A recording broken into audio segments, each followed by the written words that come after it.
টানা বেস দিয়ে ডাবল জালি কেন ইঞ্জিনিয়ার দিয়ে থাকে? সম্মানিত ভাই ও বন্ধুরা, আসসালামু আলাইকুম। অনেকেরই প্রশ্ন থাকে যে দুটি বিষয় নিয়ে, যেমনটি অনেক সময় জায়গা কম থাকলে সেখানে একেবারেই বেজ ডালাই দেওয়া সম্ভব হয় না, তাহলে সেখানে অর্ধেক করে ডালাই দিতে হয়। সেই ডালাইগুলো দেওয়ার কিছু নিয়মকানুন রয়েছে, যেমনটি আপনার মাপজোপ সঠিক থাকতে হবে, কারণ অর্ধেকটি হাফ বিল্ডিং করার পর অনেকেই জায়গা কম থাকার কারণে দুইবারে করতে চায়, কেউ বা আবার সেটাকে অর্ধেক বিল্ডিং করতে চায় টাকার সংকটের কারণে। তাদের জন্য পুরো ভিডিওটি। আর এটা কিন্তু পাঁচতলা ফাউন্ডেশন দেওয়া। আপনাদের আমি যে ভিডিওটি দেখাচ্ছি, এখানে কিন্তু নিচের ফাউন্ডেশনটি একটু ব্যতিক্রম করা হয়েছে। এখানে ডাবল জালি ব্যবহার করা হয়েছে। এই ডাবল জালির ভিতর কিন্তু পুরাটি নিচের জালির সমানে উপরে বাঁধা হয়নি। তো চলুন এটাকে বিস্তারিত আপনাদের বলি। অবশ্যই পুরো ভিডিওটি দেখলে আপনি ভূমিকম্প সহনীয় একটি বিল্ডিং কিভাবে নির্মাণ করবেন সেটি বুঝতে পারবেন। অল্প খরচের ভিতরে আপনি 5 থেকে 6 তলা ফাউন্ডেশন দিতে পারেন। এখানে প্রথমে প্রতিটি কলমে এখানে 2টি করে কলম বসানো হয়েছে একটি পেজের ভিতর। প্রথমে যে জালিটি বাঁধা হয়েছিল, এই যে আপনাদের দেখাচ্ছি, এখানে কিন্তু নিচে জালিটি দেখবেন উপর জালি থেকে শর্ট করা হয়েছে। সেটি বিষয় নিয়ে আপনাদের সামনে আমি কথাটি বলতে যাচ্ছি। প্রথমে যে নিচের জালিটি বাঁধা হয়েছিল সেটি কিন্তু 5 ইঞ্চি বাই 6 ইঞ্চি বাঁধা হয়েছিল, নিচের যে প্রথম সিঙ্গেল জালিটি। তারপর সেখান থেকে সেটাকে L4 করা হয়েছে, কলমের গোড়া দিয়ে গণ করা হয়েছে এবং মিডলে সেখানে কিন্তু মিডলে করা হয়েছে 5 ইঞ্চি বাই 12 ইঞ্চি করে মিডলের নিচের জালিটি। আর উপরের জালিটি করা হয়েছিল, নিচের জালিটি কিন্তু বাঁধা হয়েছিল 16 mm রড দিয়ে। উপরের জালিটি বাঁধা হয়েছে কলম থেকে 1 ফিট বাইরে নেওয়া হয়েছে, আউটে নেওয়া হয়েছে। যে দেখতেছেন কলম থেকে 1 ফিট আউটে নেওয়া হয়েছে।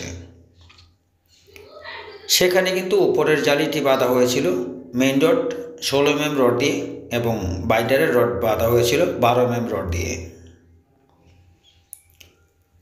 এখানে যে 5 তলা ফাউন্ডেশনের জন্য করা হয়েছে, এখানে কিন্তু ঢালাই হচ্ছে সাইডেরগুলো 16 ইঞ্চি এবং মাঝখানেরগুলো 18 ইঞ্চি করে। প্রথমে এখানে ইটের সোলিং করা হয়েছিল, সেখান থেকে RCC ব্লক তৈরি করা হয়েছিল 3 ইঞ্চি। তারপর সেখানে একটি চেয়ার করা হয়েছে রড দিয়ে। তারপর ডাবল জালিটি বসানো হয়েছে। প্রথমে কিন্তু সিঙ্গেল জালি বসানোর পর কিন্তু কলমগুলো বসানো হয়েছিল, তারপরেই কিন্তু ডাবল জালিটি উপরে জালিটি বাঁধা হয়েছিল। এভাবে আপনি কাজগুলো যদি এভাবে করেন, দেখা যাচ্ছে পুরাটা রড না দিয়েও আপনি স্বল্প খরচে কিন্তু খরচ কমিয়ে একটি ভূমিকম্প সহনীয় বাড়ি নির্মাণ করতে পারেন। আরেকটি বিষয় যেটা রয়েছে, এখানে যেটা বলেছিলাম আপনাদের, যে অর্ধেক করে একটি বাড়ি করতে গেলে তখন আপনাকে কিন্তু মাপ যে হিসাবটি রয়েছে, ইঞ্জিনিয়ার প্ল্যান যেভাবে রয়েছে সেটি কিন্তু আপনাকে সঠিকভাবে মাপটি করতে হবে। কেননা পরবর্তীতে একটি বিল্ডিং করতে গেলে দেখবেন বেশিরভাগ ক্ষেত্রে এরকমটি হয়ে যায়, যেমনটি আমার কাছে অনেকে এরকম অভিযোগ দিয়ে থাকে বা বলে থাকে। দুইবারে যখন ফাউন্ডেশন তৈরি করে তখন কিন্তু বিল্ডিংটি একদমই কোনাকুনি সঠিক হয় না, অনেক সময় ছোট বড় হয়ে যায়, কলমের মিল থাকে না, একটু 2 ইঞ্চি বা 5 ইঞ্চি এদিক সেদিক হয়ে যায়। সেটি কিন্তু কখনোই করা যাবে না। সেজন্য অবশ্যই আপনাকে সঠিকভাবে একটি মাপ ঠিক রাখতে হবে, যেটি যাতে পরবর্তীতে ঠিক থাকে। এখানে বলতে পারেন যে কাঠের যে ফর্মাগুলো করা হয়নি কেন সাইটে।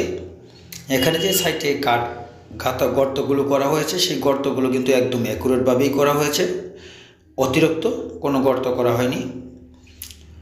চতুর্দিকেই মাত্র 3 ইঞ্চি করে ক্লিয়ার কভারিং রয়েছে মাটি থেকে, যেখানে মাটির স্পর্শ যাতে না পায় সেদিকে খেয়াল রাখতে হবে।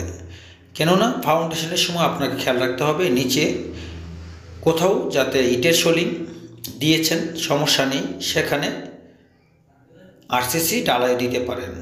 সেটি আপনার ইঞ্জিনিয়ার যেভাবে দিয়ে থাকে, কিন্তু মনে রাখতে হবে ইটের যে ব্লকগুলো, সেই ইটের ব্লক কখনোই দেওয়া যাবে না, সেখানে RCC ব্লক দিতে হবে। এবং যেটি বলতে চেয়েছিলাম, মাটির সাথে কখনোই রড লাগতে যাতে লেগে না যায় সেদিকে খেয়াল রাখবেন, বাই ব্যাটার ভালো মারবেন। আজ এই পর্যন্ত, আল্লাহ।